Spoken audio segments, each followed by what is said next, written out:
Ассалаумалейкум жігіттер, келесі сапарымыз Тараз қаласына, заказ Тараз қаласына шықты, туда и обратно. Заказ қайдан алдың деген сұраққа, заказды Fafa деген сайт бар, өткенде бір видеомда айтып көрсеткем, содан заказ шықты. Соны сөйлесіп, келісіп бағасын. Қазір Құдай қаласа Тараз қаласына жолға шығайын деп жатыр, машинаны қыздырып отырмын. Кеттік ал. Так, клиентпен сөйлестім, местоположение тастады, жақын жерде екен. Туда и обратно, брат, срочно дейді ғой, срочно кәдімгі. Возврат болып отыр екен, бигбэктің дәу қаптағы металл бар дейді, 1,3 тонна. Соны апарып, обратно басқасын алып келу керек, срочно деп тұр, сағат 10-ға дейін келу керек дейді. Ақшасында нормально берді, рефке заказ емес. Бұл кәдімгі тентовкілердің заказы. Өткенде біреу мынандай комментарий жазып жіберді. Жүкті аласыңдар да асықпайсыңдар деп. Егер асығыс болсаңыз, сол комментарийге жауап беріп кетейінші мен. Егер асығыс болсаңыз, полный машинаны төлеңіз. Біз сізге қалаған уақытыңызда, айтқан уақытыңызда апарып береміз. Мысалы, көбісі 10 мың, 20 мыңға салады. Енді оны біз жалғыз өзін апармаймыз ғой, дұрыс па? Бізде бала шағамыз бар, бізде еріккеннен жүрген жоқпыз ғой. Осындай комментарийлар бар да, біз барған күнде де Алматыда сағат кеш болады. Біреулер үйінде ұйықтап қалған болады, түнде барсақ. Сол үшін біз Алматыда жатып демалып, келесі күні түсіреміз жүктің бәрін. Егер кеш қалып жатсақ, кеш қалғанда жол Алматы жақын емес. Мысалы біз азанда 9-да атып алып шығып кетсек жүкті, Алматыға кем дегенде 7-8-сіз кіріп бармаймыз біз. Жол деген жақын емес. Бәрібір оны келесі күн түсіру керек болады, ол жүкті складтарға ше. Келесі күн түсіргеннен кейін біз асықпайсың, жүгіңді жинайсың, асықпай. Сондай нюанстар бар да, енді мына комментарий жазып жіберген адам таксимен шатастырып отыр ма, түсінбедім мен. Болмаса таксиге салып жібер. Вот солай бізді ерігіп жүрген жоқпыз. Беретін бір 15-20 мың теңге, оны салып алып біз шығып кетпейміз ғой, ойбай срочно апару керек деп. Жүк жинаймыз, бізде де бала шаға бар. Еріккеннен жүрген жоқпыз. Вот солай жігіттер. Осындай нюанстарда болып тұрады енді. Ал жігіттер, погрузкаға келдік. Неге срочно десем, мынандай байлар деген ғой, мыс қой, короче. 1,5 тонна мыс. Таразға апарып алып келу керек. Ал жігіттер, жүгімізді артып алдық. Арт жағына көп кетті жану. Караның жеткен жеріне дейін сол болды да. Жүк артыңғы жағына көп болып кетті, салмақ алды қақиып кетті. Жарайды енді өстіп барамыз. Пломбыны салды и кеттік қой, короче. Ақжол. Так, бензин жетеді, барам дегенше смело барып Тараздан құйып аламыз. Негізі осы жерден құйып алу керек еді, Таразда сәл қымбаттау да бензин. Кеттік ал, Құдай қаласа аман есен барып келек. Бағасына келетін болсақ, Fafaдан көрдім жаңа, енді видеоға түсіріп көрсетейін десем, Fafaдан объявлениеден алып тастаған екен жаңа егесі жүктің. Енді былай түсіндіре салайын, қалай болды. Fafaның қарасам, Таразға шығып тұр екен, 40 мың деп тұр екен да. Туда и обратно 1,3 тонна металл деп жазып қойған, туда и обратно деп. Звондадым, хабарластым, брат, аз ғой дедім, орысша сөйлейтін жігіт екен, орыс. Негізі бір конецке 40 мың нормальный да. Айтын, тем более жүгіңді ауырлау екен, сәл қоссай дебем. Қаншаға апарасың деп. Осынша сумма дедім да, енді бәрін айтпай қойын. Осынша сумма апарып алып келейін дедім. Давай келсей онда деді, сразу келесің ба деді. Я сразу қазір барам дедім да, соны местоположение жіберіп, солай келісіп алып бар жатырмын. айтайын дегенім саудаласа беру керек ше. Клиент деген қоя береді бағаны. Саудаласып, келісіп, баға нормальный өзіңе ұнай ма, алып шығып кету керек жүкті. Вот солай жігіттер.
Перевалына да кеп қалдық. Қазақстанның табиғатының сұлулығында шексіз ғой сұлулығы жена. Сөз жоқ қой. Бәрі камералы көзген көргендей болмайсың да мына сұлулықты арасыңдар жігіттер. Табиғаттың сұлулығы ғой. Машат перевал. Картина ғой мына жердегі. Арасыңдар.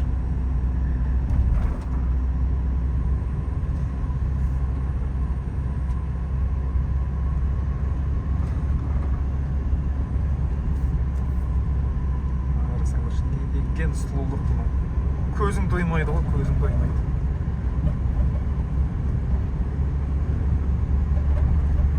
Әсіресе қазір көктемнің кезінде ертең мына жерлер қызар, қызғалдақтар кілем болып атады мына жерлер ше.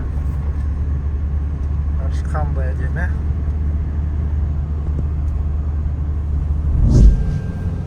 Шымкенттен шыққаннан кейін Түлкібасқа дейін же негізі биік ше, барам дегенше өрмелеп қаласың ғой мынауға. 3-ші скорость 40-пен көтеріліп келе жатырмын ғой. Енді бассаң шығады, просто моторын қинағым келіп тұрған жолда осылай өзінің бабымен шыққан дұрыс та. Газельде өрмелеп шығып барадыр деп. Түлкібасқа барам дегенше негізі машина қиналып сөйтіп барады ше, биік. Қайтарда жеңіл жүреді. Түлкібасқа қарап биік. Газельда шығып барадыр талтаңдап.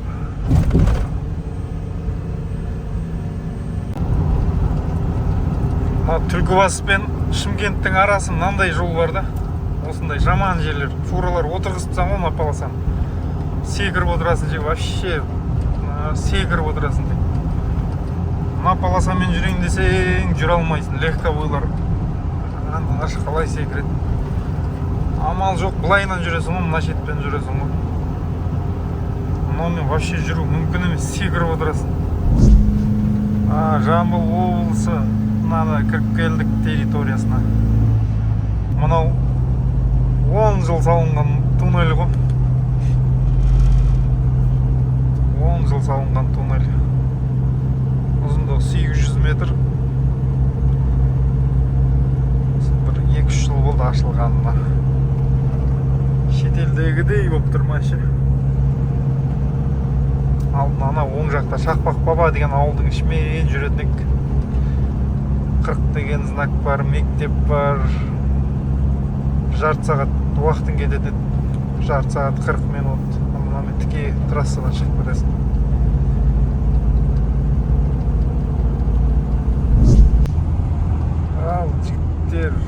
перевал күйік перевалға да келдік. Қараңғылатып кетті уже бала. Енді жаймен түсеміз. 60-пен түсу керек та. Ана ортала жағында не тұрады, патрульдер тұрады, камера қойып қойып. Соған ілініп қалмау керек қой, яқтан түскен кезде. Осы перевалдан түсіп алғаннан кейін ар жағы уже 30 километрден кейін Тараз қаласы. Түнде мынау біліне бермейді перевал екен. Күндіз бәрі төменде орналасқан.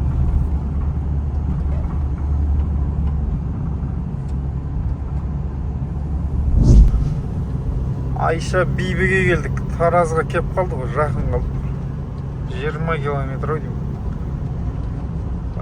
Местоположение жіберіп қойды клиент. И соған бара жатырмыз, короче. Тараздың ішінде екен. Адрес Тараз қаласының ішінде.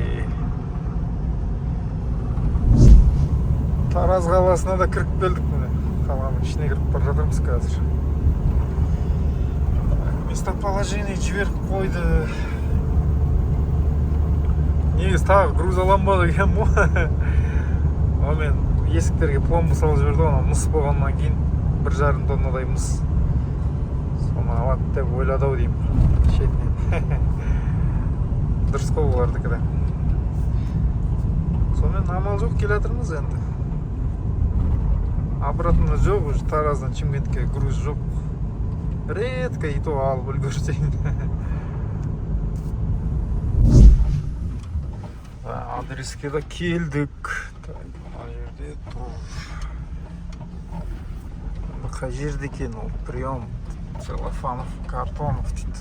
Тіке жүре берейік қана. Осы жерлерде ғой.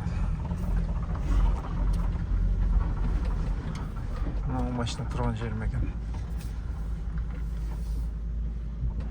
Қазір звондап жіберейік оған.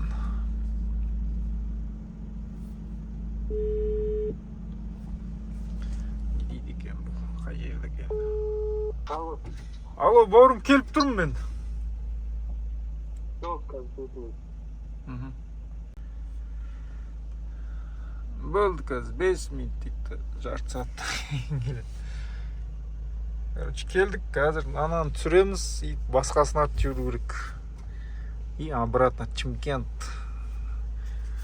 Жүк не өтір екен, жүк индрайвер, жүк жоқ индрайверді. Енді Фафаны көре салайық, Фафа не өтір. Шымкент 1 тонна дейді. По объему 1 куб. Шымкент Қарағанды.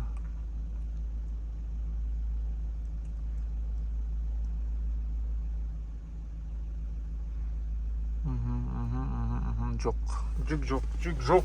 Болды, обратно қайда береміз осылайға. Дәу пакет қондай Big Bag дейтін пакеттер болады, 1 тонналық. Сондайдың ішінде ғой, мыс. Жылжып кеткен ғой машинаның ішінде. Қараң стерлас жетпей жатыр, енді соны жіп байлап, троспен тартайын деп отыр. Тормоз басып отырмын, ішінде отырып ше. Өткенде осындай жағдай болып, карамен поддонды ішіне итерген кезден ручникте тұрып, машина жүріп кеткен, содан кейін ручник дұрыс ұстамайды, жіберіп қояды да. Содан кейін өйстіп ішінен тормоз басып отыратын болдым ғой. Карамен itергенде, тартқанда тартып шығарып отыр.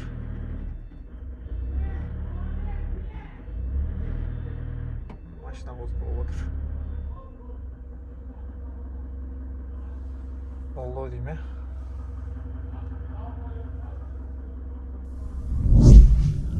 Не істеп отыр? Алып келе жатыр, салайын деп отыр.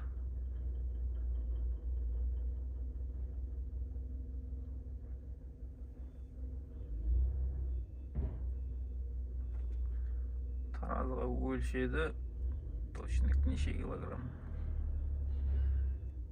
И қазір көтеріп салады.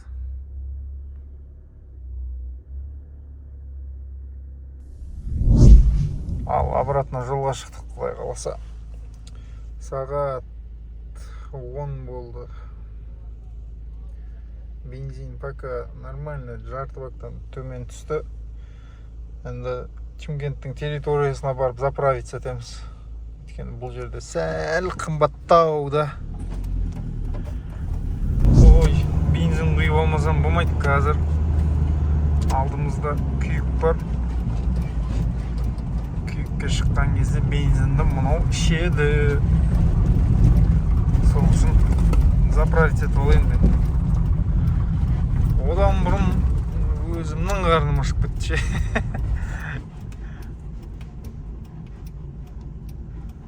Бензин құйып алайық, дальше кетеміз. Так, полный бак заправка құйып алдым. 40 литр кетті, 9600 болды. Жолға шықсам қарным ашады. Алғылым мынаны 2000 теңге екен. Ал кетті, ол сосын мынаны алдым. Су мүмкін да қазір ше. Кеттік ал. Күйік перевалына шығып кел жатыр. Жаман биік перевал бұл ше.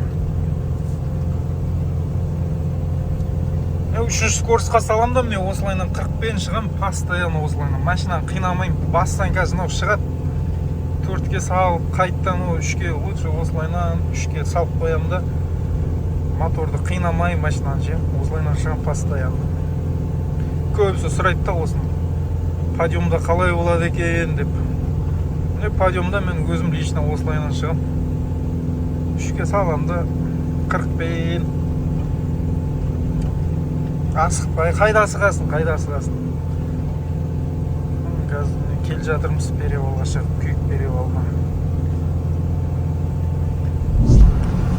Ал жігіттер жаймен кел атырық Чимкентке. Машинаң жүрсі жақсы, тфә, құдайға шүкір. Негізі қайтарсын спуск ше, Чимкентке қарай. Чимкент төмен орналасқанда машинада жеңіл жүріп келатыр қазір. Расходы да азайып келатыр же.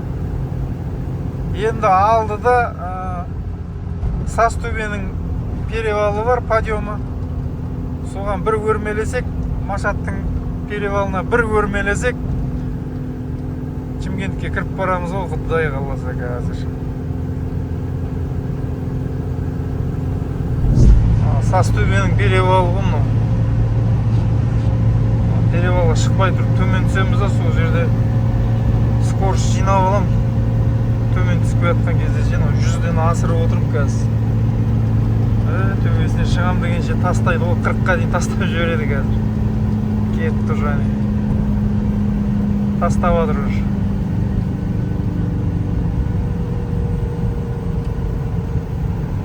Сексенге түсті 100-ден. 74 сұрап атыр. Кеттік 4-ке. 60-ға түсті.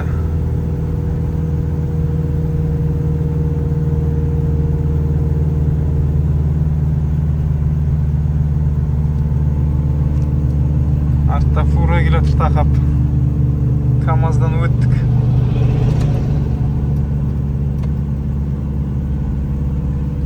Фура кетті.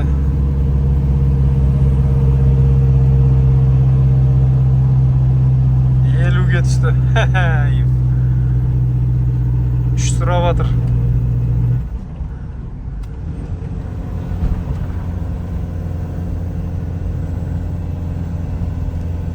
Осылайынан шығамыз енді. 3-ші скорості 40-пен.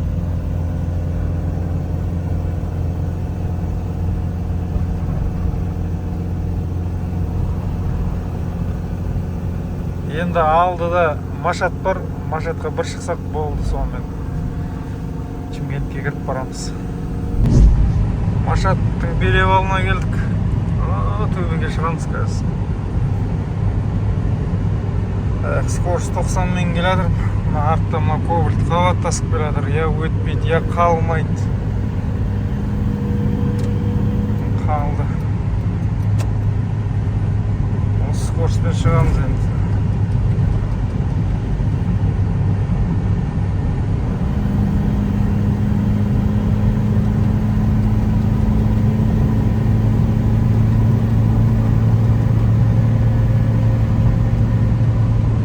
Шығайын деп отыр.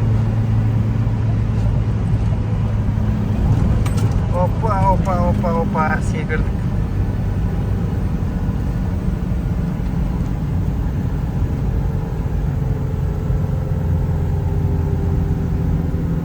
Жетпіске тастады. 4-ші скорость сұрап жатыр. 4 деп отыр ғой. Ал кеттік 4.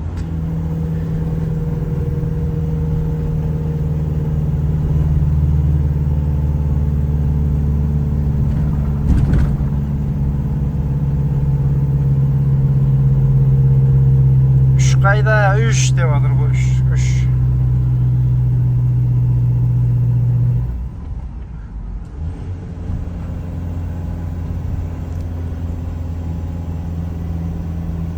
Болды.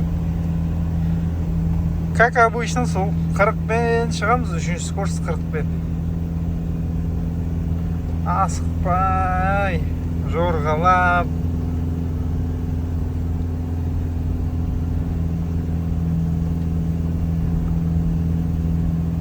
Осыған бір шығып алсақ, сонымен жетеміз Құдай қаласа Шымкентке. Бензинге келетін болсақ, бензин бана Тараздан полный бак құйып ем, Тараздан шығып атқан жерде.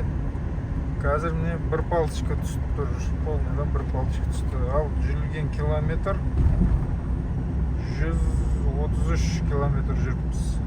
Негізі Таразға бір бакпен ровно бір бак кетеді барып келуіме. Енді барып келуім бір 350 километрдей болады. Жүкті аласын, шығасын, қайтып келесін, жүгіңді апарасын, сөйтіп жүргенде бір 350 километрдей болып қалады шамамен. Соған бір бак кетеді. Енді бір багың 11 мың сондай болады. 11 мың, 12 мың. Ал жігіттер, Аллаға шүкір, аман есен жеттік, Шымкентке кіріп келатырық қазір. Қазір жүкті апарып тапсырам. Енді барлықтарыңызға қызық қой, қаншамен барып келдің деген сұрақ қой. Енді ол сұрақтарға жауап бермей қойын, қаншамен барғанымды. Қанша қалғанын айтайын. Тазасы бір 45-тің үстінде қалды да. 45 мыңның үстінде қалды. Расходыма 13 мың, 15 мың теңге расходыма кетті. Енді жолың бар, платный дорога бар, бензинім бар құйған, и жаңа тамақ жеген суым мен тамағым бар жеген. Соның бәрін қосқанда бір 15 мың теңгеге жетер-жетпес ақша кетті расходқа. Енді қалғаны бір 45 мыңдай қалды. Бағана үйден сағат 5-те шықтым, қазір сағат 1 болды. 8 сағат кетті барып келуіме, бір 45 мың теңгедей қалды. Қалай ойлайсыңдар жігіттер? Бола ма, или аздау ма, или нормально ма? Өз ойларыңды комментарийға жазып жіберсеңдер. Сосын жігіттер, тіркелмегендер болса, арнаға тіркеліп сөйтіп өтіңіздер. Алда әлі талай видеолар салам бұл машина жайлы. Қалай жұмыс істеу керек, барлығын айтып отырам осылай. Расход қандай болды, қанша тауып отырмын айына.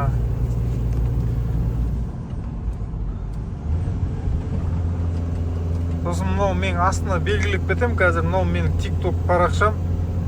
Осыда эфирда отырам, анда-санда енді қол босап кезде эфирға кірем. Егер мына машина жайлы білгілеріңіз келіп, сұрайтын сұрақтарыңыз болса, сол эфирда болам мен. Эфирға кіріп, сұрақтарыңызды қойсаңыздар болады. Мен сол жерде барлықтарына жауап берем эфирда отырған кезде TikToktан. Сол жігіттер, осымен осы видео бітті. Барлықтарыңызға ақ жол, жолда жүргендерге ақ жол. Ең бастысы табыстарыңыз берекелі болсын. Қанша тапсаңыздар да, аз болсын, көп болсын, берекелі болсын. Ең басты ақша. Ең бастысы осы тапқан ақшаларыңыз берекелі болсын. Давайте, жігіттер, аманшылықта кездескенше.